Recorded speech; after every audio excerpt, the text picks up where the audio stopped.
Allô? Allô? Allô? Ah, c'est toi, bonjour, et bienvenue sur Allô, à livre ouvert, le podcast qui vous fait raccrocher les téléphones. Et décrocher les livres des bibliothèques. Salam alaikum. Anna, Avec ça fait longtemps. bonsoir à tout le monde. Salam alaikum. Ravi de revenir pour ce podcast. Et désolée pour mon absence de la dernière fois. Alors, Très bien. Allô, c'est à livre ouvert. C'est un podcast qui est présenté par deux auteurs, donc Anna, moi-même, et Kerima. Et on a à cœur de vous faire découvrir des auteurs peu connus et aussi de vous faire redécouvrir ou découvrir ou redonner le goût à la lecture. Et vous pouvez nous retrouver donc sur YouTube et ensuite aussi sur Spotify. Voilà. Voilà. Ben, après que les présentations ont été faites, du coup, je suis ravie de te retrouver, Anna, sur notre émission Allô. Ça fait très plaisir. C'est déjà la neuvième, Il y a un petit subhanallah, comme souci ça passe. de connexion. Alors, je ne sais pas de votre côté, Kerima, ça coupe de mon côté. Oui, un petit peu. Ça va mieux, là? Ok, J'ai l'impression que ça va, non? ok, ça va. Super. Alors, qu'est-ce que tu nous as préparé pour aujourd'hui? Alors, aujourd'hui, je voulais qu'on parle de chefs-d'œuvre littéraires. Tu m'entends bien? Parce que vraiment, ça coupe, c'est un peu embêtant. Ça va?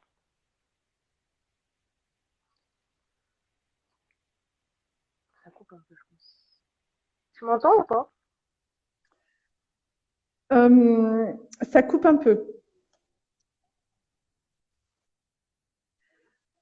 Ça coupe un petit peu. Vas-y, essaie quand même. Ok. Est-ce que vous pouvez me dire si je suis la seule à avoir un problème de connexion avec Kerima? Est-ce que vous entendez Kerima ou pas? Ceux qui sont présents, s'il vous plaît. Vous m'entendez?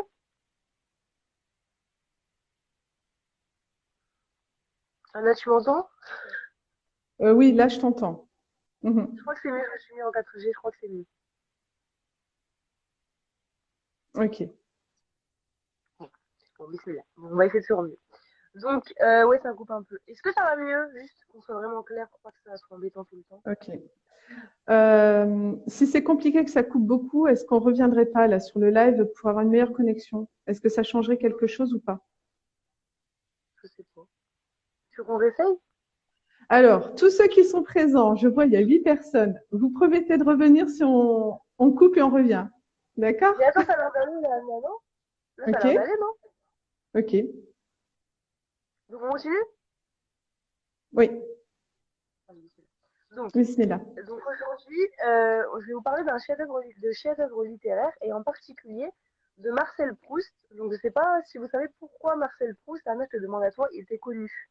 Il est connu pour une certaine chose. On dit toujours la 1-1 de Proust. Oui, Est-ce que oui, tu je vois de quoi je connais. Oui, parle? oui. Oui. Donc C'est c'est pas le la foi cookie? de Proust. Non, mais c'est dans Ok. les gâteaux, hein. Ouais. C'est la Madeleine. On parle souvent de la Madeleine de Proust. Et en fait, la Madeleine de Proust, c'est une expression afin de parler de réminiscence. Parce que, en fait, quand on dit une Madeleine de Proust, ça signifie un souvenir qui revient soudainement à la mémoire. Et c'est effectivement, en fait, dans la petite histoire, c'est que c'est le goût de la Madeleine qui a apporté à Proust une émotion et de là une réminiscence. Il s'est rappelé de quelque chose en mangeant une Madeleine. Et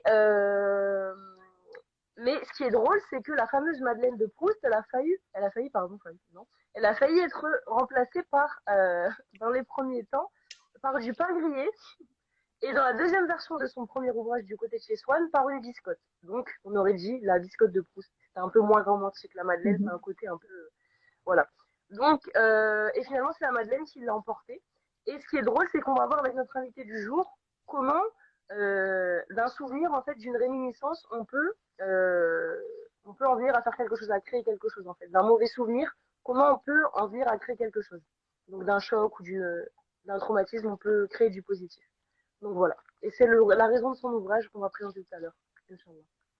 Bah, je trouve ça génial le lien que tu as fait. Justement, c'est une très très belle introduction, machallah, Merci. vers le livre de Zara.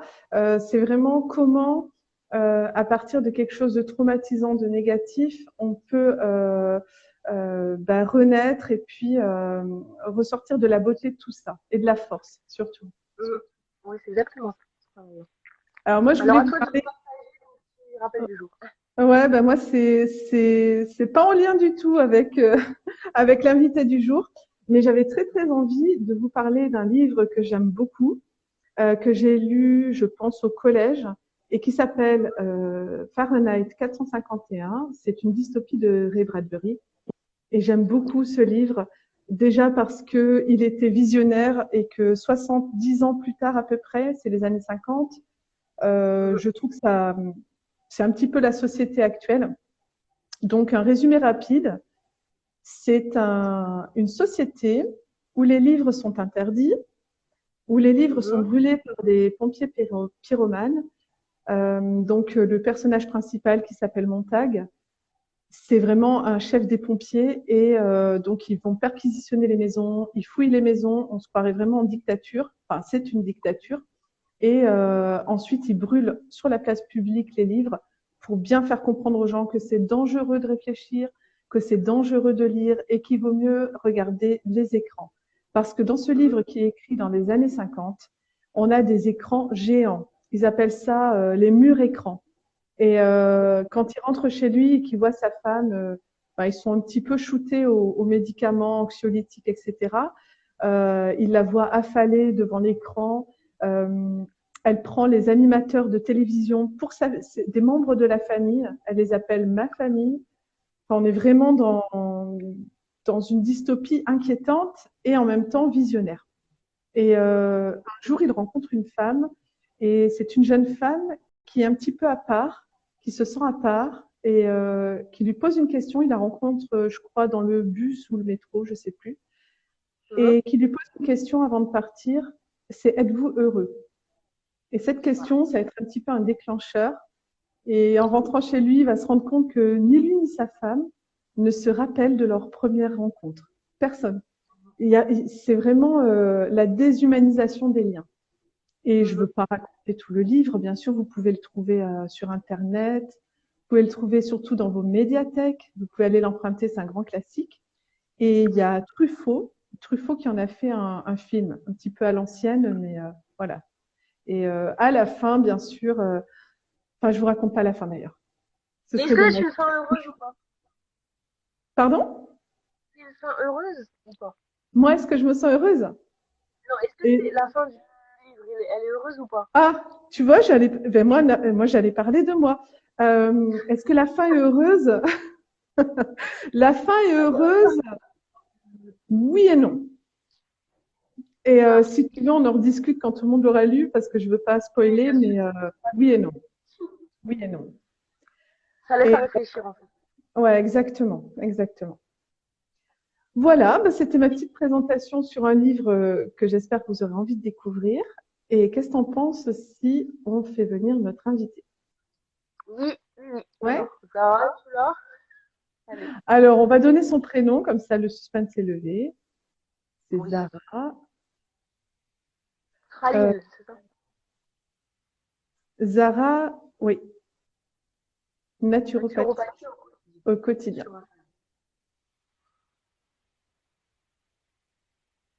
Donc, j'ai invité Zara, naturopathie au quotidien. Super. Salam alaikum. Alaikum salam. Très Bienvenue sur Allo. Bienvenue. Coucou. Alors, comment vas-tu?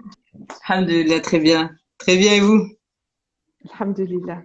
En tout cas, on est très, très contente de t'accueillir dans l'émission pour nous présenter ton écrit, qui est un gros e-book de présentation de ton activité, de ton histoire, des conseils. Mais d'abord, on voudrait quand même que tu te présentes. Donc, je m'appelle Zara Khalil. Je suis d'abord maman de 3 garçons. Je suis naturopathe aujourd'hui. On verra comment j'en suis arrivée là. Je suis également rédactrice web spécialisée en médecine douce. Donc, j'écris principalement sur ce sujet-là. Je suis également conseillère en hygiène de vie J'ai aussi, j'anime aussi des petites capsules en fait sur une radio au Canada, donc de petits conseils en médecine douce aussi. Donc voilà pour ma petite présentation. Je sais pas si vous avez des questions par rapport à ça. Ben, je Voilà. dirais que tu as beaucoup dit petit et finalement, c'est pas si petit que ça ce que tu fais. Hein. Une petite radio au Canada. Ouais, la faute de modestie. Mais bon, c'est petit pour l'instant, Inch'Allah, ça va grandir. Inch'Allah. Inch'Allah. Inch'Allah, je te le Les souhaite. petites choses qui mènent aux grandes. Les petits galets mènent aux gros cailloux. Voilà, c'est ça. Tout Le à fait. important, d'abord, c'est la lumière que tu as mise. Après, c'est Allah qui fait que ça soit grand, pas grand. Inch'Allah, exactement. Alhamdulillah. Inch'Allah. Zara, maintenant, je vais te poser une question. Je voudrais savoir, enfin, je voudrais que tu nous dises depuis. Est-ce que tu voulais écrire, est-ce que tu voulais devenir, pardon, je me la parlais, écrivain depuis que tu étais petit, ou alors c'est venu par la suite ce projet-là d'écrire un livre? Bah absolument pas. J'ai jamais eu l'ambition ou l'envie d'écrire des livres depuis que je suis petite. Non, c'est vraiment venu. Ce livre-là, je l'ai écrit. Par exemple, cet e-book-là, c'est vrai que je l'ai écrit parce que j'avais besoin à ce moment-là de m'exprimer par un moyen, et c'est ce moyen-là que j'ai trouvé pour m'exprimer. Mais j'ai jamais voulu réellement être auteur. Donc aujourd'hui, si je le suis, voilà, c'est entre guillemets un pur hasard, quoi. C'était pas du tout une ambition depuis toute petite, non, absolument pas. D'accord. C'est l'opportunité en fait que tu t'es dit pour mettre, enfin, à mettre au service de ton activité en fait. Je t'entends très très mal, Kirima. En fait, l'écriture du e-book, c'était une opportunité que tu as saisie pour mettre en valeur ton activité. C'était même à la base, j'avais même pas prévu de le mettre au grand public en fait, cet e-book-là. J'avais d'abord écrit ça pour moi. C'était vraiment pour une manière de mettre sur papier, voilà ce que j'avais vécu et ce qui s'était passé. Et ensuite, c'est vraiment, je me suis dit, bah pourquoi garder ça pour moi, autant le transformer pour en faire quelque chose qui va servir les autres, quoi, au final. C'est pour ça que voilà, je l'ai mis à disposition du grand public. Mais à la base, c'était pas du tout le but de le mettre. D'accord. Ouais. Avant de poursuivre, je n'ai pas le livre papier puisqu'il est digitalisé, mais je vais tourner mon écran et je vais vous montrer à l'écran le livre de Zara. Je ne sais pas si vous voyez. Du choc émotionnel aux douleurs psychomatiques. Psychomatique, c'est voilà, c'est plus psychosomatique. Voilà. 10 qu'il faut s'en sortir naturellement. On n'a pas présenté le livre, c'est quand même dommage. On est tellement pressé de te parler, tellement pressé de te découvrir. C'est ça. Surtout que voilà, je suis pas, j'ai pas tendance à parler beaucoup de moi, donc c'est vrai que je pense que tu vas en profiter. Hein. C'est la première fois que tu fais une interview? Aussi personnel, oui, on va dire. Enfin, j'ai jamais poussé. Enfin, ce bouquin-là, il est assez. C'est pas qu'il est personnel parce que c'est vrai que je rentre pas forcément dans les détails à l'intérieur, mais c'est vrai que c'est quelque chose qui fait partie de moi et voilà. Moi, je suis pas du genre à voilà parler de moi comme ça assez ouvertement. Donc c'est parler de ce livre-là, franchement, voilà, c'est émouvant presque, j'ai envie de dire quoi, parce que c'est une partie de ma vie quoi. Mm-hmm. Je t'ai trouvé justement très pudique dans le livre. Alors moi, je connais un petit peu ton histoire. Ouais. C'est vrai que quelqu'un qui ne la connaît pas, c'est assez vague du coup parce que tu parles d'épreuves, de chocs émotionnels et je respecte tout à fait ta pudeur et ton intimité. Mais il faut savoir que c'est une épreuve qui est vraiment pas facile et qui a demandé en fait que tu sois sur plusieurs terrains à la fois. Plusieurs difficultés à la fois. Mais tu vas nous dire comment tu as réussi, Inch'Allah, à t'en sortir. Après, il y a les remèdes effectivement religieux, mais toi, ce que tu as pu mettre en place en plus. Et j'aimerais savoir, du coup, après avoir écrit cet e-book, est-ce que tu te sens l'envie d'écrire, de continuer d'écrire? Et si oui, du coup, est-ce que ce serait un métier ou simplement une passion parce que tu aimes bien écrire? Ben, quand j'ai terminé justement cet e-book, j'ai enchaîné avec d'autres. J'ai pris plaisir à écrire le premier, et c'est vrai que j'ai enchaîné avec d'autres. Et j'y ai pris goût. Aujourd'hui, je sais que j'ai envie d'écrire des choses un peu plus pas intéressantes, mais un peu plus voilà travaillées, un peu plus costaud. Parce que comme je vous ai dit, je pensais vraiment pas voilà avoir cette fibre, cette envie d'écrire. Et aujourd'hui, si j'ai envie que ça se fasse une partie de mon métier en fait. Finalement, voilà, je suis naturopathe, je suis conseillère en hygiène de vie, mais si je peux aussi transmettre via mes écrits tous ces conseils-là, bah, je le ferai avec plaisir quoi. C'est vraiment, c'est devenu euh, pas une passion, mais c'est devenu quelque chose. Enfin, j'ai besoin. Je sais que j'écris. Bah là, c'est pour ça aussi que je suis devenue aussi rédactrice web finalement. C'est que j'ai nourri ce besoin d'écrire et aujourd'hui, voilà, j'ai envie de continuer. C'est marrant, voilà, se découvrir une passion comme ça à mon âge entre guillemets. Mais voilà quoi. C'est pas ça, je me suis dit que tiens, je deviendrai, j'écrirai des livres quoi. Non, j'y avais pas pensé. Mais aujourd'hui, oui, j'ai envie que ça fasse partie de ma vie. J'ai envie de continuer à écrire, ça c'est certain. Il n'y a pas d'âge pour l'écriture, tu es d'accord? Je sais. Ok. Et à part ça, est-ce que tu as d'autres passions que l'écriture? Bah, du coup, la naturopathie, mais tu peux nous en dire plus? Voilà, la naturopathie, bah médecine douce, c'est vrai que j'aime bien aussi tout ce qui est tout ce qui est autour des plantes, que ce soit même le jardinage et tout ça, hein, c'est vraiment tout ce qui est autour des plantes, la façon de les utiliser, etc. Euh, Ça c'est bah, quelque chose qui me passionne aujourd'hui. Voilà, c'est pour ça que j'en ai fait aussi mon métier. Je l'ai découvert aussi enfin, via ce qui s'est passé, donc il y a ça que j'aime beaucoup.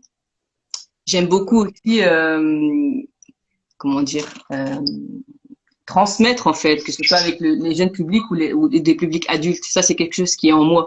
Le côté, voilà, transmission, le côté ludique, le côté jeu. Pour ceux qui me connaissent bien, voilà, c'est vrai que j'aime bien interagir avec les gens, etc. Donc c'est, euh, c'est aussi quelque chose qui fait partie de moi. Donc je suis pas, comment dire, juste naturopathe, quoi. Je peux pas être euh, juste faire des consultations, quoi. Ça, c'est pas quelque chose qui me correspond, absolument pas. Donc oui, la nature, les plantes, euh, les jeux, le côté ludique, le côté animation, tout ça. Voilà. Ouais, tu as une grande expérience au niveau de l'animation. Je sais Voilà, que tu c'est fais ça. partie de l'Udijeune, qui était une association donc, pédagogique et ludique. Ouais. Et actuellement, en fait, de quelle manière tu transmets? Donc, oups, Oui. excusez-moi. En fait, je suis en mode bricolage. Non, bah, comment j'ai réussi finalement Ouais. à Comment tu transmets en dehors de l'écriture? Est-ce que tu fais des formations, des Oui, ateliers? voilà. C'est vrai que j'ai commencé à animer, à mettre en place des ateliers. J'en ai fait un en juin sur le sucre. J'en fais un normalement ce week-end, Inch'Allah, sur le grignotage. Oui, c'est une manière voilà d'animer différente parce que c'est un public plus adulte. Mais j'y apporte toujours mon petit côté voilà ludique, mon petit côté. On a perdu Kerima, je crois. Petit côté ludique. Mais non, c'est bon, on l'a retrouvé. Il y a un petit bug. Mais voilà. Et justement, j'en profite, même si on est on est dans la présentation de ton livre, on n'est pas dans Ouais. l'actualité. Je suis dans les locaux de Vastes Ressources, qui est un centre de formation ici à Villeneuve d'Ascq, dans le Nord. Et c'est justement dans ce centre-là que tu vas pouvoir, enfin que tu as fait donc ton premier atelier sur le sucre, et tu feras donc prochainement, Inch'Allah, ton atelier sur le grignotage. Inch'Allah. Mais on reparlera de l'actualité un petit peu plus tard, Inch'Allah. Est-ce que tu peux nous décrire le parcours de guérison, de ce qui t'a aidé toi à sortir donc de cette épreuve dont on taira le nom, mais une épreuve qui t'a créé certaines douleurs, si tu veux en parler? Oui, bien sûr. Après, il faut resituer le contexte. C'est vrai que ça s'est passé en fait, ça s'est passé en juillet il y a 5 ans. Ouais, ça fait déjà 5 ans. Et, euh, et je venais d'accoucher de mon deuxième enfant. Donc j'étais à 15 jours, même pas 3 semaines en fait, quand il s'est passé, voilà ce qui s'est passé. Et, euh, et c'est pas forcément un choc. c'est quelque chose de soudain, c'est sûr, mais ça s'est étalé sur un mois en fait finalement. Mhm. Cette épreuve-là s'est étalée sur un mois. J'étais déjà bien sûr fatiguée d'après l'accouchement, donc moi j'ai pas fait attention. J'étais là, je suis quelqu'un qui fonce et qui regarde pas ce qui se passe quoi. Moi voilà, j'avais accouché, tout s'est bien passé, donc voilà. Pendant un mois j'étais là, j'ai fait ce qu'il fallait faire. Ensuite la personne est sortie de l'hôpital en fait, voilà, elle est retournée à son domicile. Mais il fallait toujours, j'étais devenue aidant. Finalement, j'étais devenue aidant, pas malgré moi, parce que je l'ai décidé. Mais j'ai fait ça en fait pendant 6 mois, jusqu'à décembre en fait, sans finalement m'écouter, sans regarder à droite à gauche. Voilà, j'ai fait ça, j'ai aidé pendant tout le temps qu'il fallait. Et quand j'ai décidé, quand on a remarqué que finalement ça allait mieux et qu'elle pouvait voilà reprendre sa vie sans qu'on soit tout le temps là, presque tous les jours quoi. Voilà, je suis retournée chez moi et quelques jours après en fait, c'est là que les douleurs ont commencé. Mais c'est pas des douleurs d'un coup vives en fait. C'est vraiment fait progressivement. Il y a eu d'abord des petits vertiges, je me sentais mal et c'était vraiment progressif. Et le mal en fait, vraiment les douleurs se sont installées progressivement. Le souci c'est que il faut, enfin je comprenais pas d'où ça venait. Moi je me suis pas dit voilà ça découle de ça forcément. Donc en fait le plus compliqué dans cette histoire et c'est pour ça que je tenais vraiment à l'écrire, c'est le travail le plus compliqué, ça a été de comprendre pourquoi, finalement, d'où viennent ces douleurs. Parce que j'ai été suivie par mon médecin traitant d'ailleurs, qui m'a beaucoup aidé. J'en parle aussi pas mal dans le bouquin. Euh, on a recherché, en fait. On a éliminé au fur et à mesure tout ce qui était physique, tout ce qui était, voilà, tous les petits diagnostics potentiels. Et en fait, j'avais rien physiquement, j'allais très bien. J'allais très très bien, donc il y avait pas jusqu'à l'IRM, on a même fait un IRM pour te dire quoi au niveau de la tête. Donc en fait les douleurs se sont installées et il m'a fallu presque ouais j'ai 5 6 mois pour enfin comprendre en fait que c'était pas physique et qu'il y avait quelque chose d'autre derrière et c'est là qu'en fait j'ai fait un travail sur moi en fait. Le plus important en fait, la chose que j'ai envie de transmettre dans cet e-book c'est c'est de vraiment pouvoir se poser et d'essayer de comprendre pourquoi on en est arrivé là. Parce que j'aurais, en fait, j'aurais pu prendre des antidouleurs, j'aurais pu prendre des décontractants musculaires et voilà, j'avais plus de soucis. Et alhamdoulilah, dans mon malheur, entre guillemets, c'est que, comme je t'ai expliqué, j'allaitais mon fils. Donc, il était hors de question de prendre des médicaments. Donc, j'avais pas le choix que si je voulais continuer à allaiter mon fils, il fallait que je trouve une solution annexe. Et voilà, donc j'ai vraiment fait un gros travail de recherche, de compréhension en fait sur pourquoi j'en suis arrivée là. Et mais je l'ai pas fait toute seule. C'est là aussi que ce qui est important, c'est voilà, c'est de trouver. Moi, alhamdoulilah, j'avais ma famille qui était là, j'avais mes proches, donc c'est tous ensemble finalement qu'on a réussi à comprendre pourquoi on est arrivé là. J'avais ma mère aussi qui m'a beaucoup aidée. Et oui. Et donc voilà. Donc pardon? Anna, elle est partie? Ouais, parti. Mais je pense que c'est pas. On devait attendre qu'elle revienne, non? Ouais, je vais attendre qu'elle revienne. C'est une urgence, après elle est maman, donc Ouais, exactement.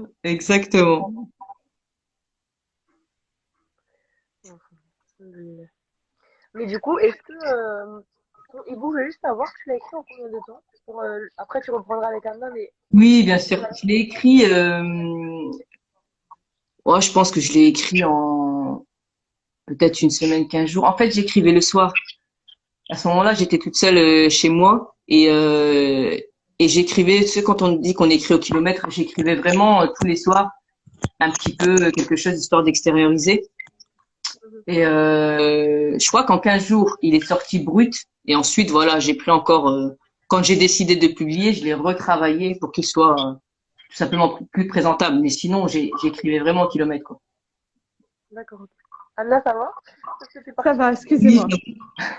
Excusez-moi. Donc du coup, tu peux reprendre. Je sais plus c'était quoi la question. Le processus par lequel elle était venue à Oui, voilà. écrire. C'est ça? Voilà, c'est tout ça en fait. C'est vraiment, j'ai fait une réflexion. J'ai dû prendre le temps et réfléchir. Ah, c'est bien. J'espère que ça va. Ah, d'accord. Il y a le commentaire de. Ouais. Aïe. Tu m'entends là? Oui, oui, je t'entends très bien. Mais qu'est-ce qui se passe? Mais je crois qu'il y a un souci avec les locaux. Ah non, d'accord. J'espère que c'est pas grave. Ouais, bah ouais. Ok, bon. Les aléas du direct, surtout. Ah non, on est Bah voilà, c'est ça. C'est comme la vie, hein. Les aléas de la vie, c'est les aléas du direct. Bon, désolé aux téléspectateurs, un petit imprévu. Bah s'ils ont des questions, ils ont qu'à poser des questions, on répondra, hein. En attendant qu'elle revienne, si vous avez des questions à poser, n'hésitez pas à les écrire en commentaire. Voilà, il n'y a pas de souci. C'est de Lille, toi, c'est ça? Je suis, ouais, de Ronchin, plus exactement, ouais. Et toi aussi, tu fais partie de Vasteros, c'est ça? Oui, c'est ça. Exactement. Ok, ok. Ah, j'entends. Anna? Oula, ça va, Anna? Ouais, excusez-moi, vraiment. Il faut continuer, hein, il n'y a pas de souci. Tu veux qu'on reprenne après ou? Non, il n'y a pas de souci. Ok. On continue. Alors, Du coup, t'en là, t'en étais où? étais à, tu disais que tu étais contente d'allaiter parce que du coup, ça t'a poussé en fait à rechercher les causes profondes et pas juste à prendre des antidépresseurs et Voilà. des calmants, pardon, et voilà. Voilà. Et le fait de pas pouvoir prendre de décontractants, c'était la solution de facilité. Ça m'a obligé, ça m'a poussé à rechercher, en fait, des solutions, bah, plus naturelles et des solutions, une fois que j'avais compris que c'était pas physique, une fois que j'avais compris que c'était, voilà, c'était dû à ce qui s'était passé, c'était au fait que j'avais pas forcément pris bah, le temps de prendre soin de moi parce que il fallait que je sois présent pour quelqu'un d'autre. Voilà, une fois que j'ai compris tout ça, bah, c'est là que j'ai entamé en fait des recherches. C'est là que j'ai été m'intéresser, voilà, à des solutions naturelles, m'intéresser à bah, justement au choc émotionnel, qu'est-ce que ça peut induire, qu'est-ce que ça peut provoquer, etc. Tout ce qui est autour des douleurs psychosomatiques. Et bah, j'ai trouvé des petites solutions naturelles et j'ai surtout fait un processus. Et c'est plus ça en fait que je démontre dans ce livre, c'est plus le processus en fait, le travail sur soi qu'on a à faire plutôt que les euh, les conseils naturels si je puis dire quoi. J'en donne un peu à la fin, mais c'est pas sur ça que j'ai voulu fonder cet e-book. C'est vraiment sur le processus, sur le temps, le fait de prendre du temps pour soi, le fait de s'écouter, le fait de comprendre et de rechercher. C'est très très important, surtout après une telle épreuve. Euh, Moi, ça m'a appris, ça m'a changé, hein, ça m'a changé ma vision des choses, ça m'a changé ma vision de la vie. Et c'est clair qu'aujourd'hui, je suis pas la même qu'il y a 5 ans. Ça, c'est une garantie. Et et quand tu disais justement qu'un mal, que d'un mal peut naître un bien, ben finalement, alhamdoulilah, aujourd'hui, euh, je vis différemment et je vois les choses différemment grâce à cette épreuve et grâce au processus qui a été mis en place justement pour sortir de cette épreuve. Et aujourd'hui, voilà, bah, alhamdoulilah, j'ai plus de douleurs psychosomatiques, ça c'est sûr, j'en suis sortie. Il m'a fallu quand même un bon 9 mois, à 1 an, vraiment pour ne plus ressentir ça. Donc ça a été long, ça a été un peu compliqué, mais on y arrive. Et c'est ça en fait, c'est un e-book d'espoir aussi que j'ai envie de transmettre et de dire aux gens non, vous allez pas devenir dingue, vous inquiétez pas, c'est possible de se sortir sans prendre forcément des décontractants musculaires, des antidouleurs, etc. Oui, c'est ce que j'ai aimé dans ton e-book. C'est que justement, tu peux aider beaucoup de personnes à sortir, on va dire, du modèle qu'on nous présente dans la société comme étant la seule chose capable de soigner un corps, ce Voilà. sont des molécules chimiques. Parce que quelque part, c'est un peu le modèle qu'on nous présente. Mhm. Et toi, ce que tu veux, c'est nous présenter des plantes et les remèdes naturels comme étant la pharmacie du monde et dans laquelle on s'est toujours servi gratuitement et Mhm. qu'on n'a pas besoin donc de. Enfin, c'est pas qu'on n'a pas besoin. Voilà, Il faut pas que tu sois dans l'opposition, mais absolument. disons, quand il y a des effets secondaires, tu essaies d'orienter les gens et c'est ce que tu as fait avec toi-même. Donc, tu es Oui, une naturopathe, une vraie naturopathe qui a déjà tout d'abord testé sur elle-même. exactement. Et c'est pas une naturopathe qui fait ça pour surfer sur la vague de la naturopathie très en vogue aujourd'hui. C'est que tu as vu les effets sur ton propre corps, ta santé et ta propre vie tout simplement. Et c'est ce qui montre que ce que tu proposes dans tes accompagnements, tes ateliers, c'est du vécu et c'est du sérieux. Voilà, c'est Mhm. pas juste de la Exactement. répétition. Non, non, non, c'est vraiment, bah, j'en suis, j'en parle d'ailleurs dans le livre, c'est en recherchant, c'est en trouvant des solutions naturelles que j'ai découvert la naturopathie. Sinon, je connaissais pas aussi la naturopathie avant d'avoir vécu ça. Donc, c'est naturellement, voilà, que je me suis dit, bah, finalement, j'ai réussi à m'en sortir, j'ai testé sur moi. Aujourd'hui, je vais mieux grâce à des techniques naturelles. Donc, c'est vrai que voilà, c'est pas que j'y ai pris goût, c'est que voilà, je me suis dit ça marche sur moi, il faut absolument que je fasse découvrir ça au monde, quoi, même s'ils le connaissaient peut-être déjà.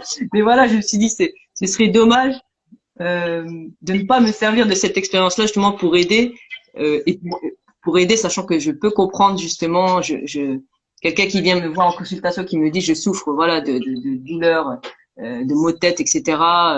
Euh, je peux comprendre. Voilà, c'était pour vous donner un exemple euh, des maux de tête et des contractures, voilà, de la douleur que j'avais, c'était vraiment au niveau de la tête. En fait, c'était comme si ma tête était serrée entre euh, 5 étaux. En fait, c'est comme si on mettait une pression ici, une pression devant derrière et un poids sur la tête. Et j'étais compressée du matin au soir pendant 6 mois non-stop avec les contractures. Donc c'est vraiment, voilà, c'était comme j'expliquais, j'étais vraiment au bord limite de la en dépression, quoi, au bord de la dépression. Alhamdoulilah, je suis pas entrée en dépression parce que j'ai réussi à avoir le déclic avant, en fait. Donc c'est vraiment, voilà, je pense pouvoir comprendre, du moins, et du coup, mieux accompagner les personnes, sachant que, voilà, je suis passée par là et on peut s'en sortir, quoi. Faut jamais perdre espoir, en tout cas, à ce niveau-là. Merci pour ce bel espoir. Après, Pour toutes les personnes qui souffrent, c'est possible de s'en sortir sans trop de exactement. dégâts avec les médecines Voilà. conventionnelles. Oui, tout à fait. Euh, Est-ce que tu as d'autres questions, Kerima? C'est Allô. bloqué chez Karima, là. Ah, ok, effectivement. Alors, moi, j'aurais voulu peut-être présenter rapidement ton sommaire, Oui. parce que ton sommaire permet de voir un petit peu les conseils que tu donnes. Donc déjà, tu conseilles de ne pas consulter Docteur Google, parce que c'est peut-être pas un docteur, tout simplement.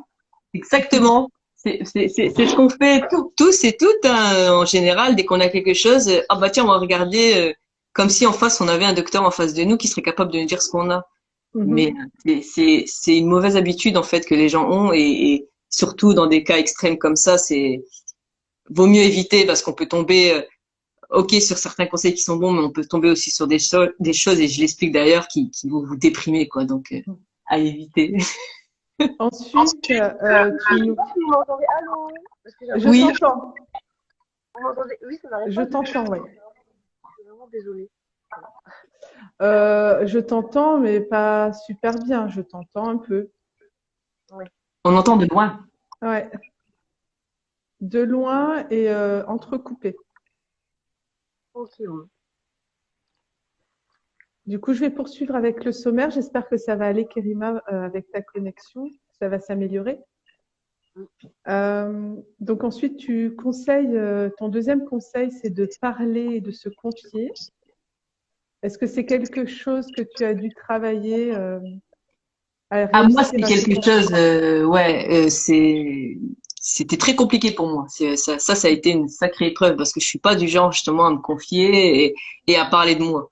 Euh, et c'est pour ça aussi que je l'ai fait aussi beaucoup par écrit. En fait, c'est vrai que quand j'avais besoin des fois d'extérioriser des choses, j'écrivais.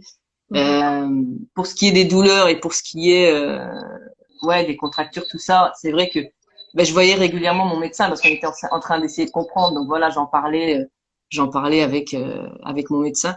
Mais ça a été quelque chose de compliqué et je l'ai compris plus tard que si j'avais peut-être parlé plus tôt, peut-être que ça aurait débloqué certaines choses. Peut-être que les gens auraient compris que je suis pas bien parce que même le fait, en fait, d'être mal et d'avoir mal, j'en parlais pas forcément. J'allais amener mon fils à l'école comme si tout allait bien. On me voyait dans la rue, on aurait cru voilà tout va bien. Et en fait, je rentrais, j'étais allongée jusqu'à l'heure de récupérer mon fils quoi. Donc c'est vrai que parler, j'insiste beaucoup, c'est très important, c'est très important. Et du coup, ça nous amène au troisième point que tu as déjà évoqué, donc c'est se faire aider, notamment du médecin traitant. Ensuite, tu proposes de lâcher prise. Pas évident. C'est difficile, pas évident pour l'avoir vécu, mais surtout qu'on croit des fois qu'on a lâché prise, mais au final, c'est pas vraiment ça. On a encore du boulot, donc voilà. Donc je donne quelques petits conseils. Je me dis que tant qu'on parle de lâcher prise, on n'a pas vraiment lâché prise peut-être. C'est-à-dire, si on dit je suis en train de lâcher prise, j'ai presque lâché prise. Tant que ça occupe la tête, peut-être ça veut dire que c'est présent et pas tout à fait encore présent. C'est finalement lâcher prise au final, c'est peut-être de plus en parler aussi souvent, aussi fréquemment, d'être aussi sensible sur le sujet, peut-être. Oui. Peut-être, après, je sais pas. Ensuite, s'octroyer des temps calmes pour nous aider justement quand on est malade et pour pouvoir se soigner. Donc, c'est beaucoup lié à tout ce qui est gestion du stress, aussi, regagner en sérénité. Faites-vous plaisir. Oui. Oui, parce que comme j'ai expliqué, moi j'étais, en fait, on a tendance quand on est dans des douleurs comme ça psychosomatiques à s'enfermer et à ne plus rien apprécier presque au final. Donc le fait entre guillemets de s'obliger à reprendre plaisir à certaines petites choses, ça nous fait sortir en fait de cet état-là. Et vraiment voilà, pour l'avoir vécu, c'est vrai qu'on a tendance à s'enfermer, à être dans sa bulle et parfois voilà, faut se faire un petit peu violence, faut essayer de retrouver des petites choses plaisantes en fait, des choses qui nous ont plu peut-être avant ou des nouvelles choses, mais c'est vrai que c'est hyper important. Alors, pour ceux qui nous rejoignent, on ne sait jamais. Donc là, c'est toute la méthode de Zara qu'elle a utilisée sur elle-même quand elle a souffert de maladies psychosomatiques dues à un choc émotionnel. Donc, après se faire plaisir, on a retrouvé son rythme de vie, se remettre au sport. Donc ça, tu l'as utilisé, le sport? Ouais, complètement. Positiver. Faites des projets. Donc, voilà un petit peu tout ce qui t'a aidé dans ton parcours. Tout à fait. Super. Moi, je n'ai pas d'autres questions. Je ne sais pas, Kérima. En fait, comme ça n'arrête pas de bugger, je ne sais pas si on a déjà passé à la lecture en direct ou pas. Non, si tu veux, on peut faire ça maintenant. Oui, on peut. En fait, ce qu'on fait, Zara, c'est qu'on aime bien lire des passages des livres qui nous ont plu. Oui. Donc, Anna, tu peux commencer si tu veux, et après, je lirai le passage que j'ai aimé. Alors, moi, c'est faites-vous plaisir. C'est là-bas que je suis allée. Donc, je vais vous lire un petit passage. Plusieurs mois après avoir vécu ce choc émotionnel, je m'empêchais encore de profiter de la vie, par solidarité, par dépit. Je ne saurais vous dire. Mais aujourd'hui, avec du recul, je trouve que ça n'a pas été la décision la plus intelligente que j'ai prise. Au contraire, comment voulez-vous reprendre le cours de votre vie si vous vous bloquez sur tout, et notamment les plaisirs de la vie? Et vraiment, je ne faisais plus rien. Même prendre un simple café en terrasse, faire une sortie au cinéma, préparer des gâteaux, des petits trucs tout simples, mais si réconfortants. J'avais tout arrêté. Alors, ne vous oubliez pas, faites-vous plaisir. Vous avez envie d'une pâtisserie? Allez-y, choisissez la plus attirante. Vos ongles sont fatigués? Faites-vous une manucure. Faites du shopping. Bref, vous l'aurez compris, peu importe l'activité, du moment que c'est quelque chose qui vous plaît vraiment et qui vous fasse vibrer. Alors, j'ai aimé ce passage parce que je trouve ça très juste.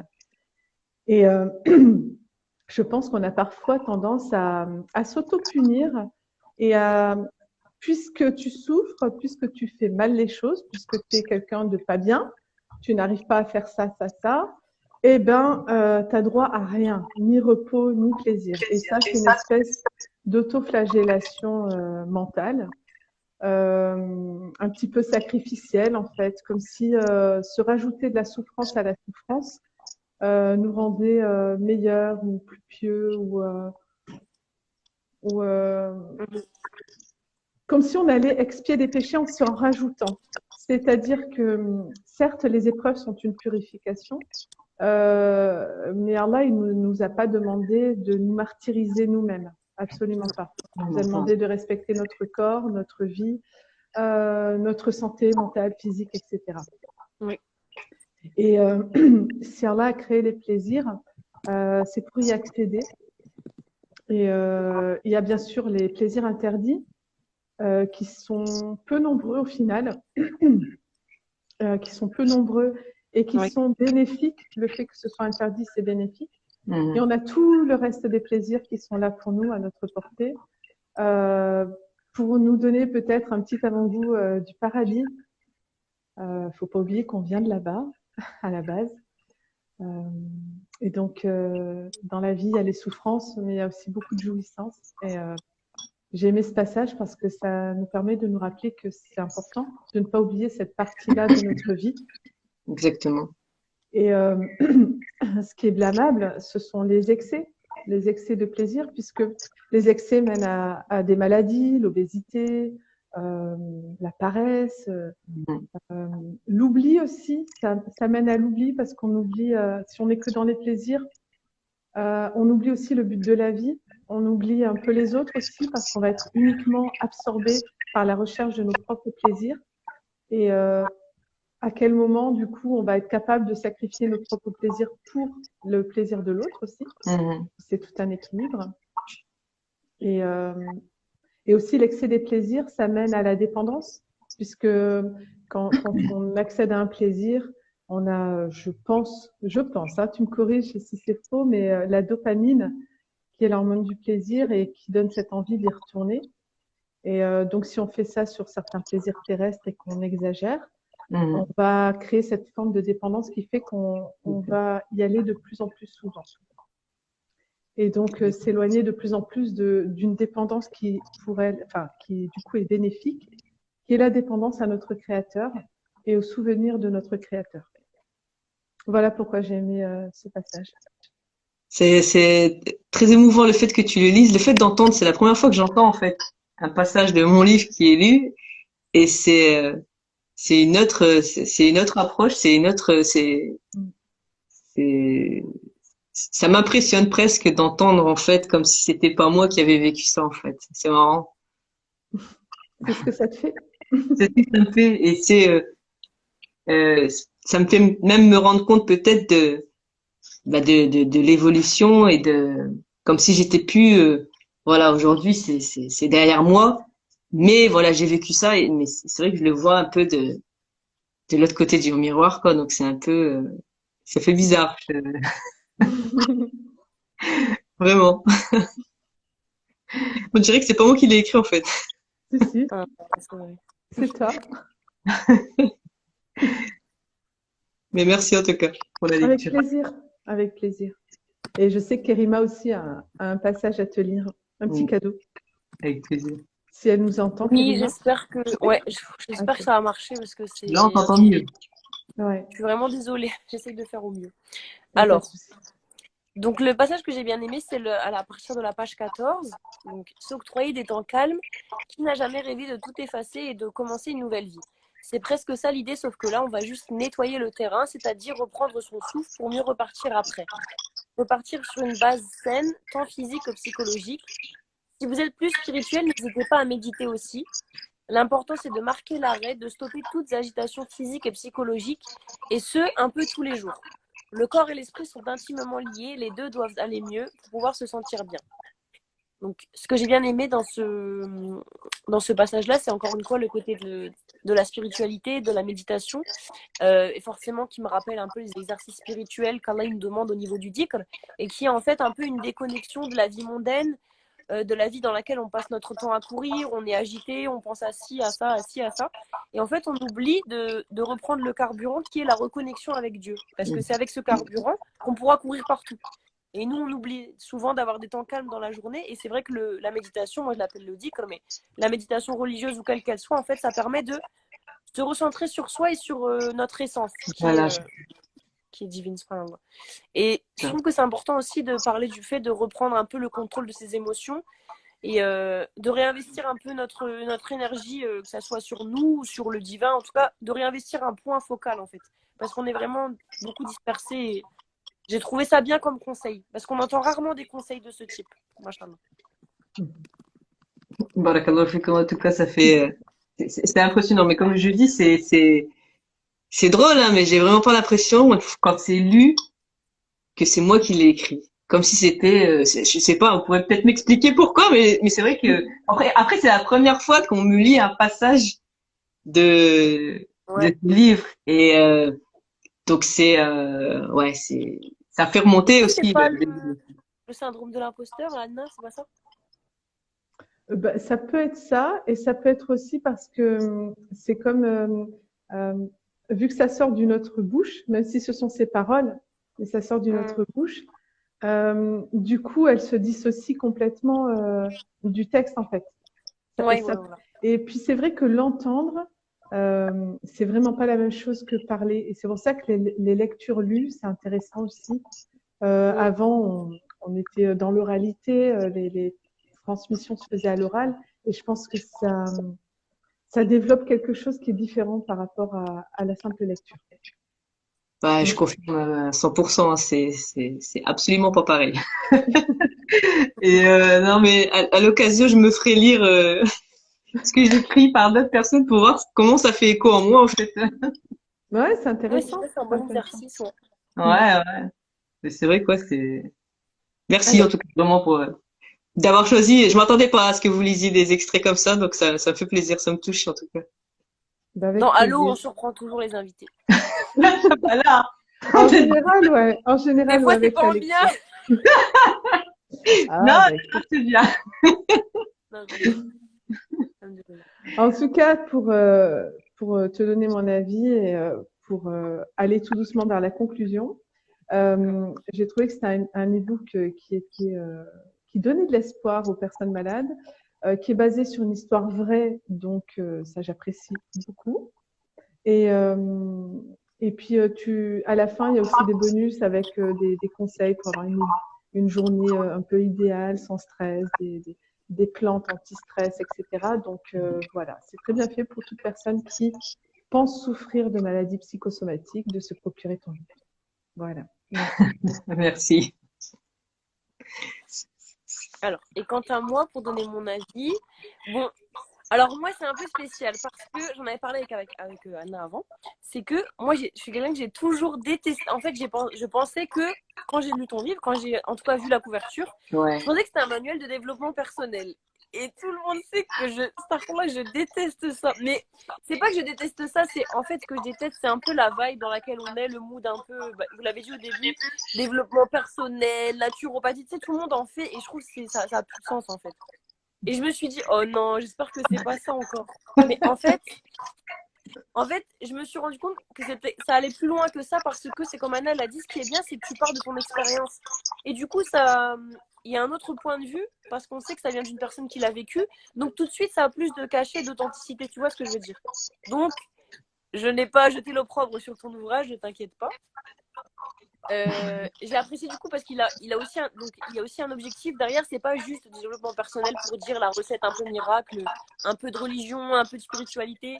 Là, il y a vraiment un objectif, c'est ça. Il y a vraiment un objectif derrière qui est en fait de dépasser ces chocs, les chocs émotionnels, tout ce qu'on peut avoir en termes de choc après une expérience. Et par rapport à ça, je trouve que ça peut être que louable parce qu'en fait, sur cette terre, Allah il nous demande le protésalem, il dit que la personne qui est la plus utile, c'est la meilleure personne, celle qui est la plus utile. Donc forcément, en faisant ça, tu participes et tu rentres dans cette catégorie parce qu'il y a des personnes qui vont certainement lire ou qui ont déjà lu cet ouvrage et qui ont trouvé des réponses, en fait, des échos à ce qu'elles ont vécu.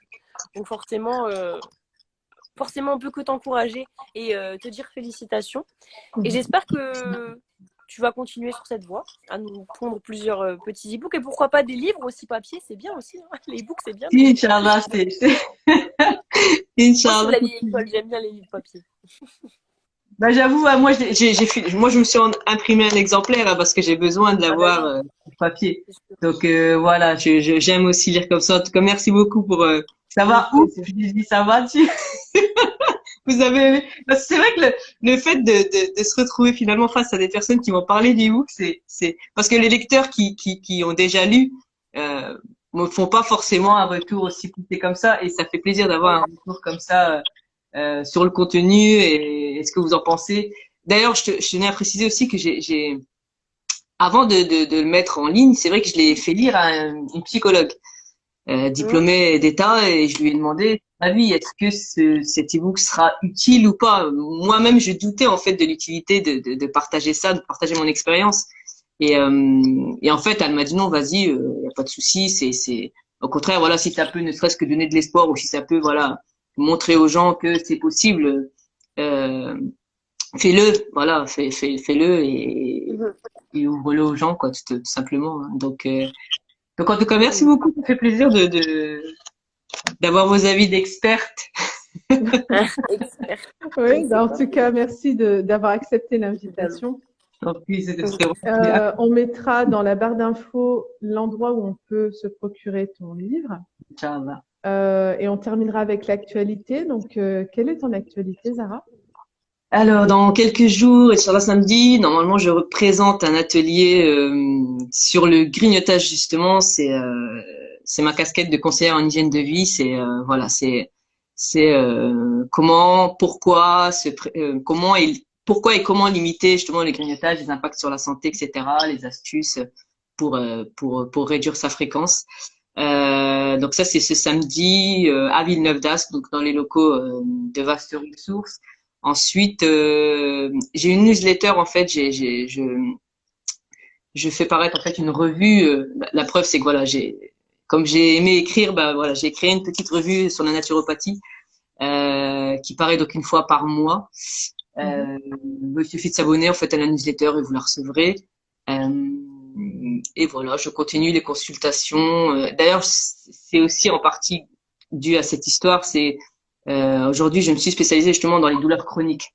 Douleurs chroniques, détox par le jeûne. Le jeûne de Ramadan, ça fait partie de moi. Voilà, donc c'est quelque chose que j'ai à cœur, voilà, de partager et de le rendre, de pratiquer de manière plus saine. Donc j'accompagne les personnes, voilà, qui veulent le faire de manière plus saine. Et les addictions au sucre, si on a envie justement de réduire sa consommation de sucre, voilà, ça aussi c'est un des 3 domaines que j'apprécie, en fait, que j'aime travailler avec les personnes que j'accompagne, tout simplement. Voilà. C'est super. Je te remercie. Kerima, par rapport à ton actualité? Oui. Je pense, mais simplement je voulais vous rappeler que mes livres sont toujours sur Atramanta, donc ma plateforme de ma maison d'édition. Et j'ai fait un épisode de présentation de ma nouvelle émission Nos sœurs ont du talent le mois dernier. Donc c'est une émission très brièvement dans laquelle je présente chaque mois une sœur qui vient me parler de ce qu'elle fait, son business ou bref son activité. Et le premier épisode, ce sera dans la courant décembre, dans la semaine du 16 au 20 décembre à peu près. Donc restez connectés, on accueillera notre première invitée sur l'émission. Voilà. Alors, moi, c'est dimanche 18 décembre, Inch'Allah, toujours en tant que formatrice Vaste Ressources. Je vais animer un atelier sur la connaissance de soi et comment garder le cap en étant soi-même, en agissant en étant soi-même, sans comparaison et sans dévalorisation et sans survalorisation non plus. Donc ça, c'est le 18 décembre à Villeneuve-d'Ascq. Voilà pour les actualités. En tout cas, merci beaucoup. On termine toujours par une citation de clôture. Et donc là, on a choisi aujourd'hui un verset. D'habitude, c'est un auteur, mais là, on trouvait que ce verset-là se prêtait bien à ton histoire. Bismillah. Il se peut, donc Allah dit, il se peut que vous détestiez quelque chose alors que c'est un bien pour vous, et il se peut que vous aimiez une chose alors elle vous est néfaste. C'est Allah qui sait alors que vous ne savez pas. Surat Al-Baqarah, verset 216. Et on terminera sur la meilleure des paroles. Inch'Allah. On se dit à dans un mois, Inch'Allah. À très bientôt. Dans un mois, avec plaisir. Merci beaucoup, Kérim. Merci, Anna. Merci, Anna.